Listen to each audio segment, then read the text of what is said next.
साथियों good evening. और वो सभी साथी इसको बड़े ध्यान से सुने जो पदवृद्धि के लिए भी मुझसे आग्रह कर रहे थे, और जो और भी अन्य भी साथी हैं वो भी बड़े ध्यान से सुने, क्योंकि हम जब अभ्यर्थियों के बारे में वैसे तो सोचते हैं पूरी तरीके से, लेकिन अभ्यर्थी भी अपने आप में बहुत कुछ कह जाते हैं और अपना है जो रिस्पॉन्स वो दे देते हैं।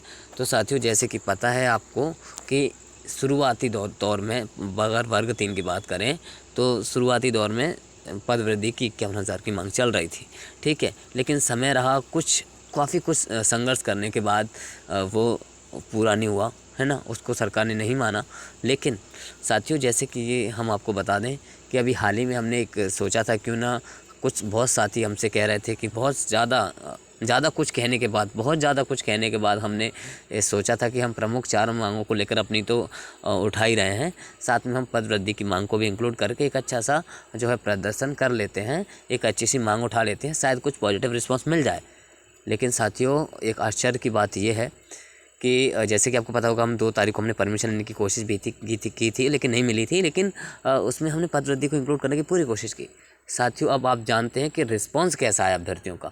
साथियों, कुछ समय बाद जब मेरे पास कुछ 6-7 अभ्यर्थियों के ऐसे कॉल आए, है ना, जो कि अपने आप में बहुत एक्टिव जान पड़ते हैं, मतलब मैंने उनको कभी देखा नहीं है लेकिन वो जान पड़ते हैं, और ऐसा वो ग्रुप में अपने ग्रुपों में चर्चा करते हैं। साथियों, आपको पता है कि अब जो होना है, देखो पहले एक अलग चीज़ थी, पहले क्या है, डी.एड. बी.एड. जैसा कोई मुद्दा नहीं था, लेकिन अब हाल ही में ये क्लियर हो गया है कि अब जो है वर्ग 3 में सिर्फ डी.एल.एड. अभ्यर्थियों को लिया जाएगा, इसमें बी.एड. अभ्यर्थियों को नहीं लिया जाएगा, ये क्लियर हो चुका है।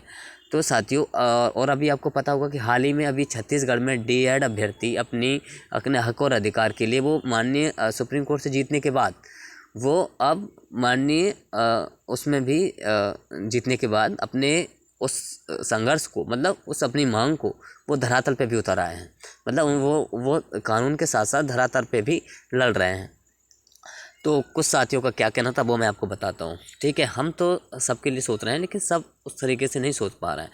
साथियों, अब आपको बताता हूँ कि जो 5-6 अभ्यर्थियों को मुझे कॉल आए, अब वो क्या रिस्पॉन्स दे रहे हैं। उनका कहना ये है कि अभी हम कोर्ट में लड़ रहे हैं, हम डी.एल.एड. के अभ्यर्थी हैं और हम लड़ रहे हैं, हम चाह रहे हैं कि सेकंड काउंसलिंग बाहर हो जाए और हम बाहर हो जाए। तो मैंने कहा चलो ठीक है, तुम कोशिश कर लो, करना चाहिए, बिल्कुल करना चाहिए, करो कोशिश। तो अब कह रहे हैं कि हम वहाँ पे हम पूरी कोशिश कर रहे हैं कि हम वहाँ से जीत जाएंगे, और उसके बाद तो मैंने कहा चलो ठीक है, आप वहाँ कोशिश कर रहे हो, अच्छी बात है, लेकिन आप थोड़ा सा यहाँ भी धरातल पे एक बार प्रयास करते तो ज़्यादा अच्छा रहता। तो कहते हैं कि हम जो है अभी हम डी.एल.एड. के अभ्यर्थी, हम अभी मैदान में नहीं आ सकते, हम मैदान में नहीं करना चाहते। सोचिए, जो कभी भी एक आध बार कभी गए होंगे, शायद 51,000 में कभी गए हों, लेकिन जब वो इतने ज़्यादा वो हैं कि अभी जब इस समय जब छत्तीसगढ़ में, जबकि छत्तीसगढ़ में डी.एल.एड. अभ्यर्थी प्रदर्शन अपनी मांगों को लेकर, अपने हक और अधिकार के लिए कानून के साथ साथ धरातल पर भी लड़ रहे हैं, उनका रिस्पॉन्स क्या है कि हम अभी कुछ नहीं करेंगे, हम अभी पदवृद्धि भी नहीं चाह रहे हैं।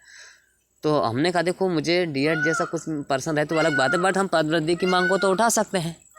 पदवृद्धि की जो मांग है उसको तो हमने इंक्लूड करना चाहते हैं, क्योंकि आपके बहुत से साथियों का रिस्पांस आ रहा था, भैया प्लीज़ आप इसको इंक्लूड करिए, पदवृद्धि की मांग को ऐड करिए, हम सब आएंगे, ज़्यादा से ज़्यादा आएंगे। लेकिन ऐसे 5-6 अभ्यर्थियों का है, ना तो हम अभी हम पदवृद्धि चाहते हैं, ना ही हम डी.एल.एड. के अभ्यर्थी मैदान में उतरना है। वो इसीलिए चाहते हैं कि पदवृद्धि भी उन डी.एड. के अभ्यर्थियों के लिए ही है, और डी.एड. के हक के लिए लड़ना भी डी.एड. अभ्यर्थियों के लिए ही है, ठीक है, ये आप सब जानते हैं।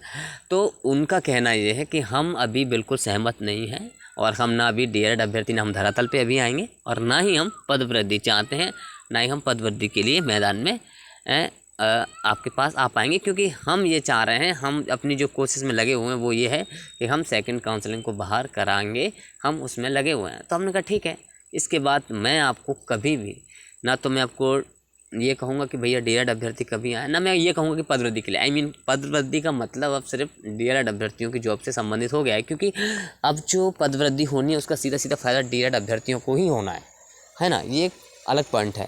लेकिन अब ठीक है, हम जो प्रमुख अपनी 4 मांगे हैं, जो भी हैं हमारी, जो कि जायज़ है, बिल्कुल ऑथेंटिक मांगे कि बिना किसी कारण ओबीसी अभ्यर्थियों के नियुक्ति पत्र रुके हैं उनको जारी किया जाए, साथ में जो डॉक्यूमेंट वेरिफिकेशन करवा चुके हैं जितने भी अभ्यर्थी, जो सभी कैटेगरी के अभ्यर्थी हैं, उनको नियुक्ति पत्र जारी किए हैं। प्रयोगशाला की जो भर्ती है, जो कि नोटिफिकेशन निकला है, विज्ञापन उसका निकला है, तो उसको है जो है पूरा किया जाए, उस पर प्रक्रिया पूरी की जाए। और साथ में जो भी दिव्यांग भाई बहन हैं उनको भी क्योंकि उनको भी न्याय मिल चुका है माननीय हाईकोर्ट से, उनके भी एक केस चल रहा था, उन्हें भी न्याय मांगा था कि जो फर्जी दिव्यांग बाहर हुए हैं तो उनकी जगह वास्तविक दिव्यांग को लिया जाए। तो हालांकि ये चीज़ें हैं, लेकिन हम तो चाह रहे थे कि एक बार पद वृद्धि की मांग को जोड़ लेते थे, क्योंकि ये भी जाने पद वृद्धि हो या डीएड का हक हो। जैसे डीएड का हक भी ना हम की बात भी ना करें, तो अगर हम पद वृद्धि की मांग भी करें तब भी वो सीधा डीएड के लिए जाता है, क्योंकि अब अभ्यर्थी तो वही सिलेक्ट होने हैं, वही अगर होता भी है कुछ, जैसे मान लीजिए अगर पद वृद्धि पे कोई संज्ञान लिया भी जाता है, कुछ होता भी है, तो उसका जो सीधा जो प्रभाव है, जो भी पॉजिटिव प्रभाव पड़ता है, वो सीधा अभ्यर्थियों को ही मिलेगा, डीएड अभ्यर्थियों को। ठीक है, लेकिन कोई बात नहीं, मुझे ऐसे कोई इशू नहीं है। हालांकि अभ्यर्थियों की जो सच्चाई, क्योंकि हम ने काफ़ी कुछ अभ्यर्थियों के रिस्पॉन्स, काफ़ी कुछ अभ्यर्थियों के कहने पर ही इस चीज़ में थोड़ा सा संज्ञान लिया था कि क्यों ना हम पद वृद्धि को भी जोड़ लें। लेकिन पद वृद्धि में काफ़ी अभ्यर्थी जो कि अपने अपने ग्रुप बना के बैठे हैं, हज़ारों की संख्या में, है ना, और ख़ुद उसमें अपना ज्ञान इधर उधर बाँट रहे हैं। लेकिन ठीक है, हाँ, आप कहीं से भी कुछ भी करिए, कोशिश करिए, चलो आप सेकंड काउंसलिंग को बाहर करवा लीजिए, वो आपकी मर्ज़ी है, ठीक है। अगर आप उसमें भी कर लें तो ठीक है, आप वो करिए, लेकिन जो आप करना चाहें करें, ठीक है। लेकिन अब पद वृद्धि को हम इसीलिए नहीं जोड़ सकते क्योंकि उसमें से ही कुछ लोग, काफ़ी लोग जो हैं उस चीज़ से सहमत नहीं है कि आप प्रमुख मांगों में पद वृद्धि को भी जोड़ो। तो हम, ठीक है।